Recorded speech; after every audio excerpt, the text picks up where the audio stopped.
queer has made me into who I am today. It's made me into the business owner I am today. And it's helped me show up in the world as I am. And there are lessons in that for both queer people and people who don't identify as queer. And I'm going to share some of those today. Welcome to the Smart Gets Paid podcast with me, Leah Niederthal. I help women land higher paying clients in their independent consulting businesses, but I've never been a salesperson.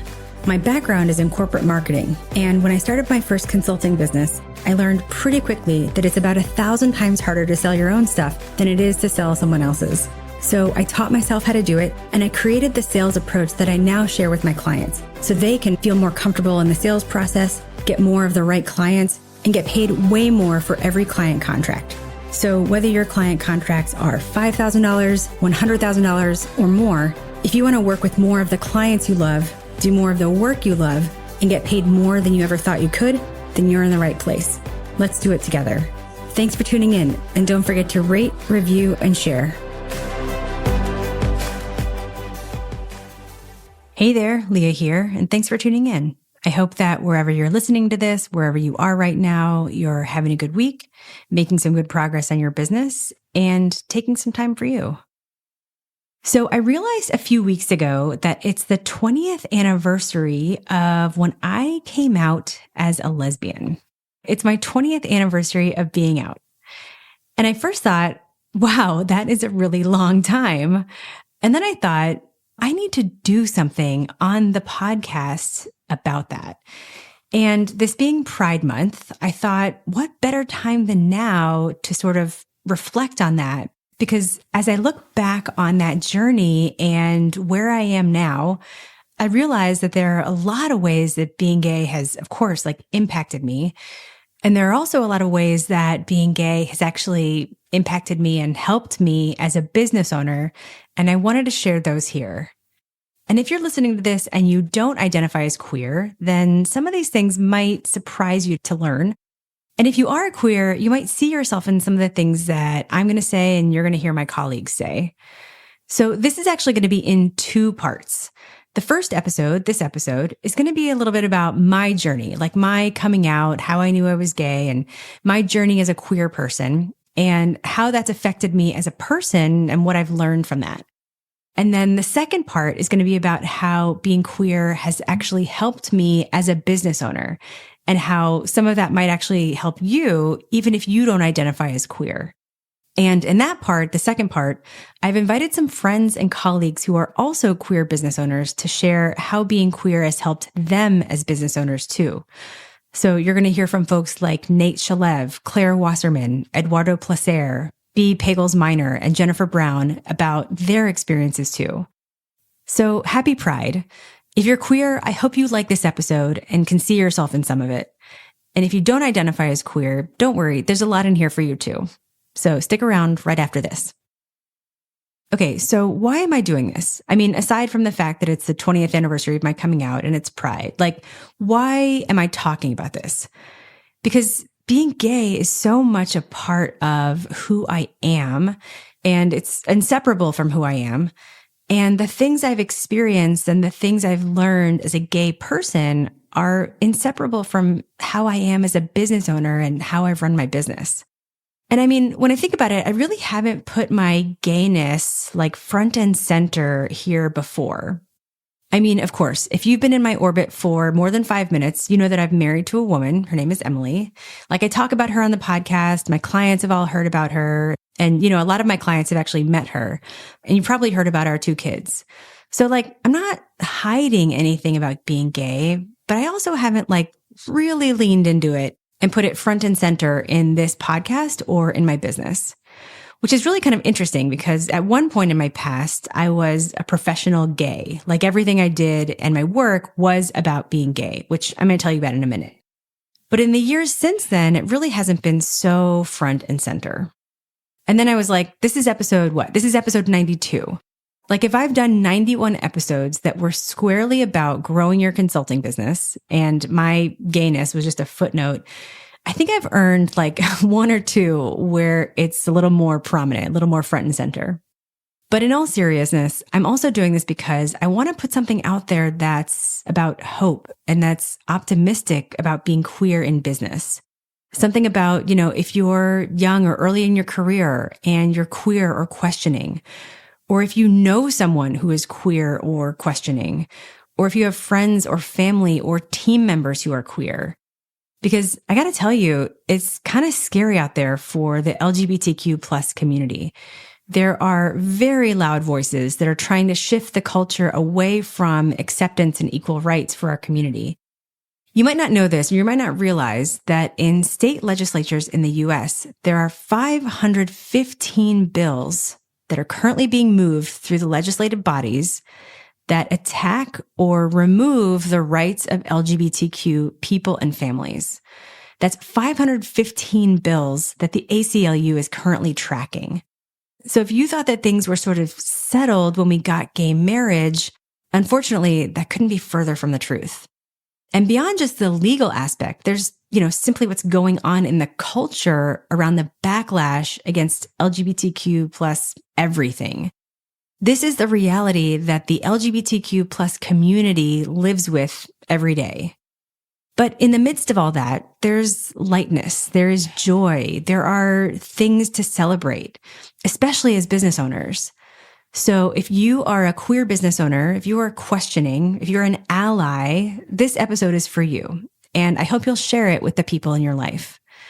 Because being queer has made me into who I am today. It's made me into the business owner I am today. And it's helped me show up in the world as I am. And there are lessons in that for both queer people and people who don't identify as queer. And I'm going to share some of those today. So just a quick note about some of the language you're going to hear me use and hear some of the other folks use in the next episode. So you might hear me say queer, gay, lesbian, like I use those interchangeably, but they all sort of mean queer. I mean, I'm someone who I call myself a lesbian. But there's actually this really interesting generational shift that happened where people who are like my age and older call themselves lesbians, but people who are a little younger than me kind of moved away from the word lesbian and opted for the word queer. And now queer is like the sort of default term. And I'm somebody who, maybe it's just my age or generation or whatever, but like I don't mind actually calling myself gay. But some women, especially older women, feel like that's too specific to gay men, but I don't feel that way. It's actually really interesting in this community to hear how people refer to themselves and their queerness or their gayness. But for the purposes of this episode, I'm going to use them all interchangeably. All right, so 20th anniversary of my coming out. So I'm 44 and I came out when I was 24, which is actually like kind of, I think, old relative to kids these days. Like I feel like kids now come out a lot younger, which is amazing, or they feel like they don't have to come out at all because they're in a community or an environment that embraces that. And when people think about coming out, there are two questions most people ask. The first is, how did you know? Like, how did you know you were gay? And the second is, how did you do it? Like, how did you actually come out? And so I'm going to answer both of those here. So how did I know I was gay? So if I really looked back at it, I feel like I had a hunch starting in high school, but it's kind of this thing. And I think a lot of people who have come out will have a similar experience where it's like, I don't know, because I didn't have the language for it. But like, if I looked back, I'd be like, oh yeah, I was definitely gay. Like I had a friend who was a girl who I just really wanted to be close to, or another girl who I really admired. But then looking back on it now, I'm like, oh yeah, I didn't just want to be her friend. I was like actually attracted to her. Like there are a few specific instances in my teenage years and in college where like at the time I wouldn't have said like, yes, I'm gay, but looking back, I can totally see it. And then in college, these feelings were sort of bubbling up. And I remember that in our senior year of college, it was around the time of all of the sorority and fraternity formals. And I was in a sorority. So like all this was happening in my world. And I remember that year, there was a girl in another sorority who brought a girl to her sorority's formal. And I remember feeling so jealous. Like, not that she had brought a girl necessarily, but I was jealous that like she had it figured out. Like she must be clear on her stuff and clear on things. Where I felt like I had all these questioning feelings that were so confusing to me. And I remember very clearly my senior year being in my room in college and just saying out loud, like asking God, please let me not be gay. Just over and over, please let me not be gay. Because, I mean, hey, it was 2002. I was in college and I just didn't want to be different. But I didn't do anything about it then, and life went on. And I graduated and I moved to Chicago and started my career at the ad agency. And in those years, I dated guys.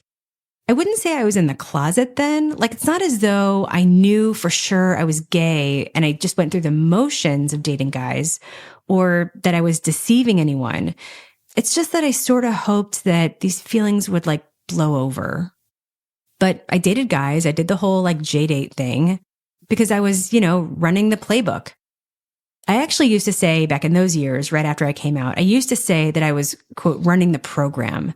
Like how you used to stick a floppy disk in a computer and like run the program, which I know totally dates me, but remember, this is like 2004. So I would say like I was running the program and I dated guys. You sort of, just date guys until you don't. And when I moved to Chicago, I moved to a neighborhood called Boys Town, which is the gay neighborhood. Well, actually, I should say it's the neighborhood for gay men. There's another neighborhood, Andersonville, which is mostly gay women, but I didn't know that at the time. And so for a young woman right out of school, living in a neighborhood filled with gay men felt pretty safe. But I started to be just around more gay stuff and gay people in my neighborhood. But I still didn't think I was really gay, and I still didn't come out. Like I was still dating guys. But I started to notice these feelings coming up more and more. Like at the end of my street, like I used to live on a street called Berry, and at the intersection of Berry and Broadway, there used to be this little video rental store, and I would rent DVDs with LGBTQ stories, like the Queer as Folk series, or the movie Kissing Jessica Stein, which I watched like 100 times and like totally changed my life. And then at the agency, there was a woman I worked with on a few new business campaigns. She was a producer named Kelly Hartwell, and I just wanted to be around her all the time.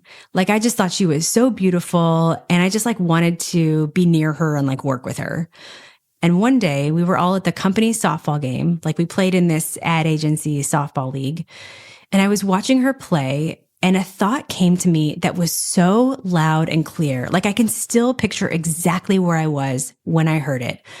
The little voice said, "You don't just want to be friends with her. You are in love with her." And that's when I realized, it hit me like a ton of bricks, but that's when I realized that I was really undeniably just really gay. So Kelly Hartwell, wherever you are, thanks for being so awesome. And meeting you truly changed my life. But it's not like I had that realization and it was like all rainbows, or you just start like making out with girls or whatever. I really didn't know anyone who was a lesbian or really anyone who was gay. And I really didn't know anything to do or anywhere to go to meet people. And I really didn't know like what to do next. And then a few weeks later, I was having lunch one Saturday with a dear friend of mine, Liz. Like we went to camp, we ended up going to the same college, and she'd always been kind of this like older sister figure to me.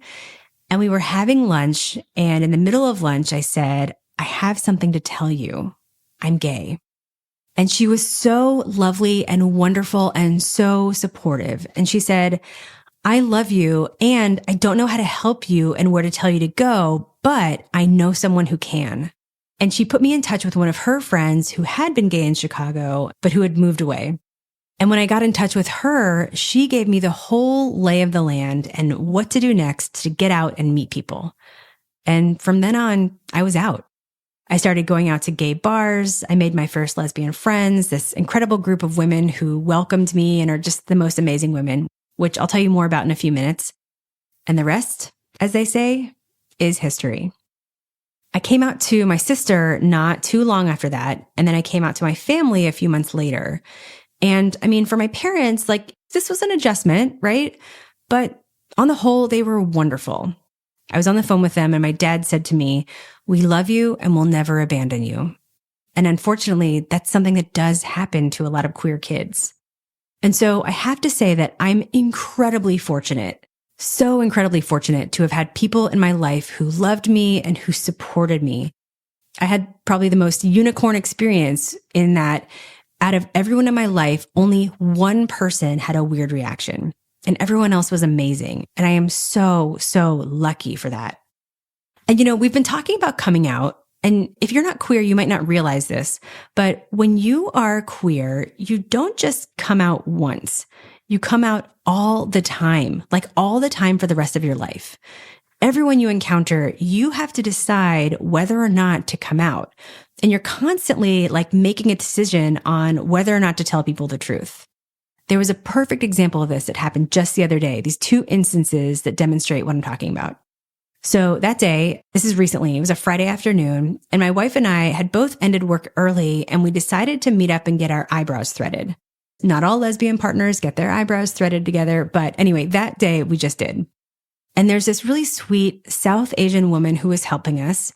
And when it came to pay, she was about to ring us up separately. And we wanted to tell her that we were actually just going to pay together. And Emily said, "Oh, you can just put this on the same ticket. She's my wife." That's a moment where in saying that, you actually come out to her. And so you might not realize it, but in saying my wife, when the assumption is she's not your wife, you're actually coming out in that moment. Later that afternoon, like literally the same day, my wife took our son to get a haircut at this place nearby. It's like a guy's barbershop, run by these I think they're Albanian guys who are impeccably put together and quite macho. And so my wife was telling me, she was filling me in later, that while our son was getting his haircut, one of the guys starts flirting with her. And in the course of flirting with her, he asked her if she worked. And Emily responded yes, she had a job, she worked. And the guy said, "Oh, you picked the wrong husband." And in that moment, she had to make a decision about whether she was going to say either, "Actually, I'm married to a woman," or whether she was just going to say nothing. And in that moment, the calculus that she made was she chose to say nothing. So this decision happens several times a week and even a few times a day. It's like a calculus of about 100 different factors that happens instantaneously, just in 1 second, where we have to make a decision for our safety. And actually, I should say, my wife and I, both of us, we're in the privileged position of even getting to make that decision. We are cisgender, which means that our gender presentation matches our biological sex. And we're what you'd call in the community femme presenting. We dress pretty feminine, and you would look at us and not know one way or another what our sexuality is, as opposed to someone whose sexuality or gender presentation is more visible or more noticeable. And so being able to decide to come out in those moments, that's a privilege in itself, to be able to make that decision based on the factors that we weigh about our safety. So when I say it's been 20 years since I've come out, that just means come out the first time. It doesn't mean the thousands of times since. So when I came out and when I really started living as a fully out lesbian, I guess the only way to say it was that I really felt like myself. I didn't feel like I had to hide anything, I could fully be me. It felt, and it still feels, freeing. It's hard to even put into words because it's everything. And so from that point on, I was just living my life, doing my thing, having my career, just dating and whatnot, just as an out lesbian. But it wasn't until about 8 or 9 years later that I saw what it really means to be very out and very loud about it. Because that year, I co-founded an organization called Lesbians Who Tech, and I essentially became a professional gay. I was engaged to a woman, and we had started a few different businesses. We started a consulting business, a boutique digital marketing agency where we worked with nonprofits and social enterprises, which you might have heard me talk about if you've listened to the podcast before. We started an organization and an event series called Lean for Social Good, which was about helping social good organizations use and apply lean startup methodology. And we also started hosting happy hours for lesbians in the tech industry, and we called that Lesbians Who Tech. And if it's not coming through, I'm saying tech, like technology. So lesbians in and around the tech industry, thus Lesbians Who Tech. And at the beginning, these were just happy hours. It was basically just us plus an Eventbrite account so that people could sign up. And they really started to take off. Like they became really popular in the community as a great way to meet people. I remember at one point, people started sort of lovingly calling them not lesbians who tech, but lesbians with jobs. Because here you could meet women who were like in an actual career, like making actual money. So we became known for these happy hours for lesbians who tech. And we got it into our heads to throw an event, like a big event, a summit. And we started planning the first Lesbians Who Tech Summit in San Francisco in the Castro Theater, which is this iconic, gorgeous theater in the heart of the Castro district, which is the gay neighborhood, or the gayborhood, as we call it, in San Francisco. So we started planning this event. And this is a first-time event for a new organization with just the two of us and some volunteers. And we were able to get almost 1,000 people for that first big event. I mean, it was amazing. So that was in February. And a few months later in the summer, we hosted another summit for Lesbians Who Tech in New York. This one was a little smaller, but still awesome and with so much incredible energy around it because we had really hit on something that people wanted and that they really needed. That same year, the White House organized the first LGBTQ summit. And we were invited to be guests, which obviously was an incredible experience. And with all of this, I learned how important it is to be out and to be visible. And I learned how important representation is. And we'll get to some of those things in a minute. So then that same year, my then partner and I broke off our engagement and ended our relationship, which was absolutely the best for both of us. She went on and continued leading Lesbians Who Tech, and it's grown and achieved a pretty high profile. But I walked away. And since we had these businesses together, and because we had started Lesbians Who Tech, when I say I walked away from it, I walked all the way away, like away from the organization, away from even some of the friendships I had when I was at Lesbians Who Tech. Because as it is in any all-consuming romantic and business relationship, I needed to sort of find myself again and establish my own new life. So I really left the queer spotlight and even the queer space for many years.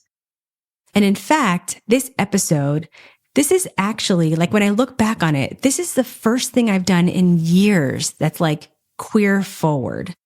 So thanks for allowing me to share this with you. So one quick note, which this part isn't really about being gay, but definitely relates to Lesbians Who Tech.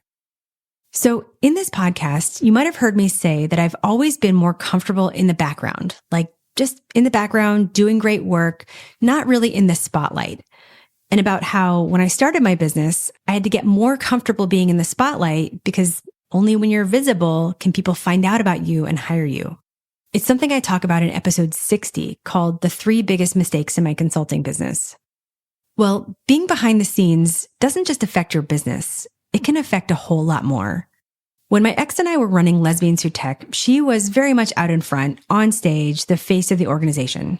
And I was behind the scenes making the trains run. What that meant was when I left the organization, I was basically erased. And something I built, which was meaningful to me, it was like I was never there. Even people who have worked there since then have told me that they never even knew anyone else was involved at the beginning. So whether you're queer or not, it's your responsibility to your business and to yourself to get visible and to show up and be the main character in your own story. Your visibility is your legacy. And I found that out the hard way. So little postscript to that story.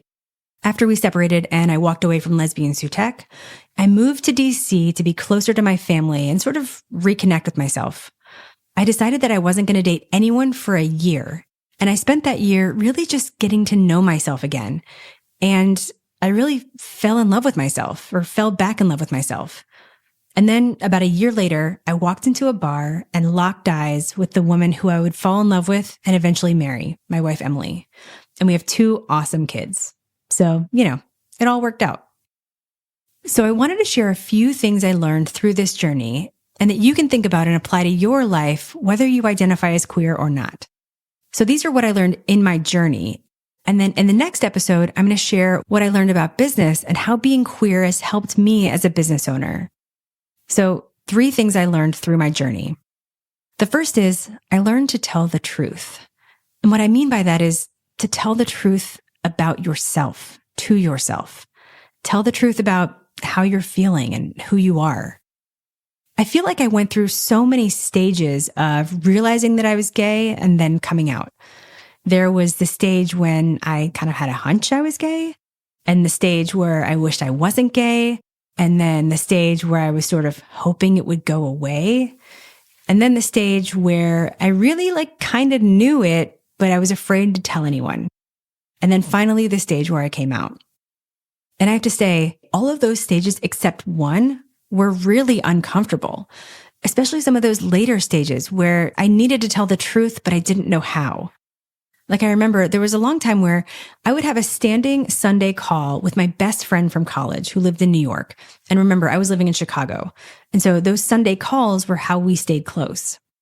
And I remember on those calls, especially in those later stages where I really kind of knew it, but I was afraid to tell anyone.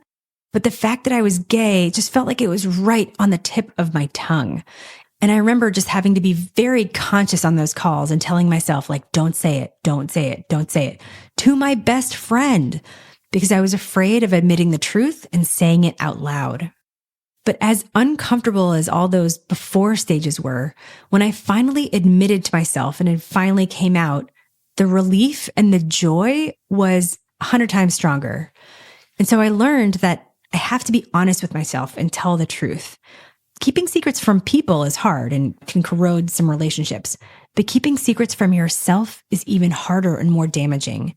So I've learned to be honest with myself. The second thing is, when I realized that I was gay and I started coming out, I also had to look at everything around me and decide, what's expected? Is that really true for me anymore? Or I should actually say, I got to look at everything in my life and decide what's true for me. Because I feel like when you go through a big change like this, it's almost like you start to see the world differently. Remember there was a movie called Pleasantville? It came out in the late 90s, and it took place in this very 1950s sort of cookie cutter, perfectly perfect world. The movie was also in black and white. And then through the course of, what happens in the movie, the world turns to color and people realize that the way things were or how they, quote unquote had to be, didn't have to be true anymore. That was the same for me from coming out. And I've heard this from so many queer people.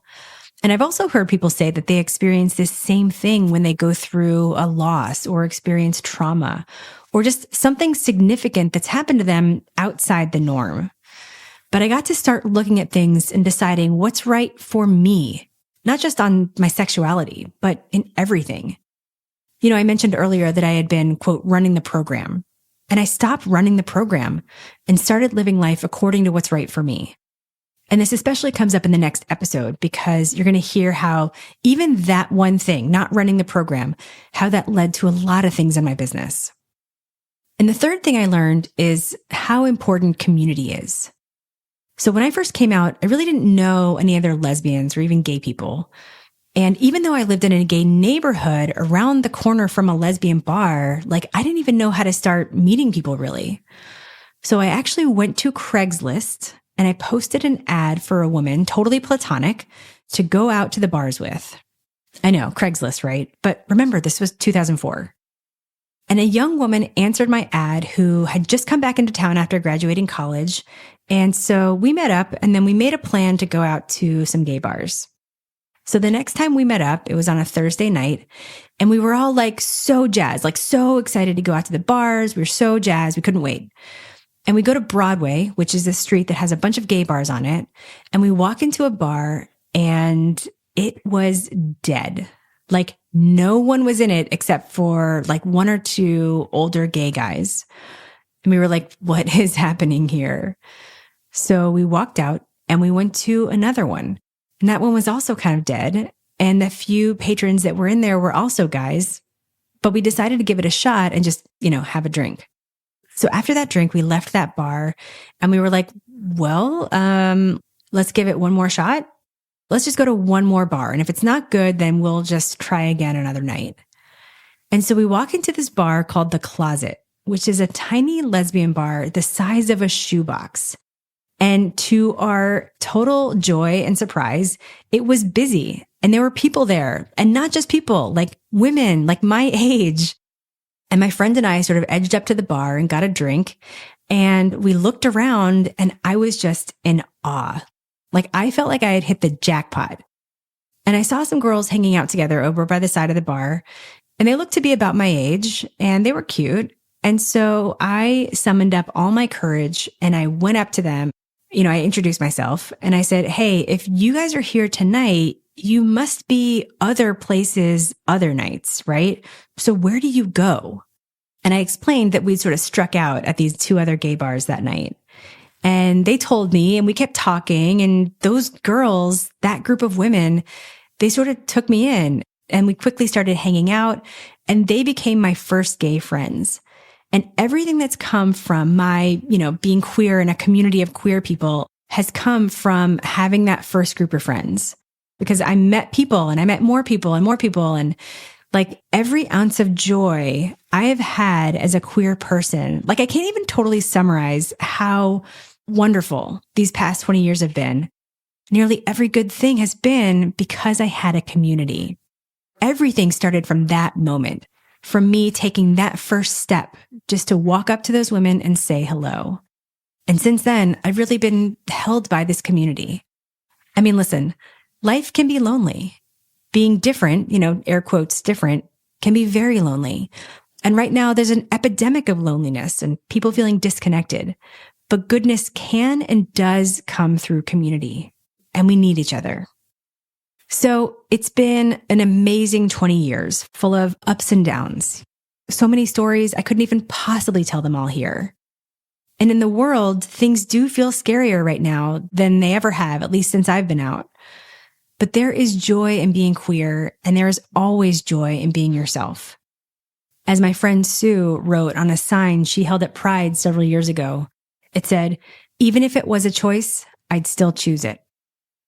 So there's so much I could say here and so much I want to share with you. And hopefully something I've said here has helped you in some way. And if there's someone who you think would benefit from hearing this episode, please share it.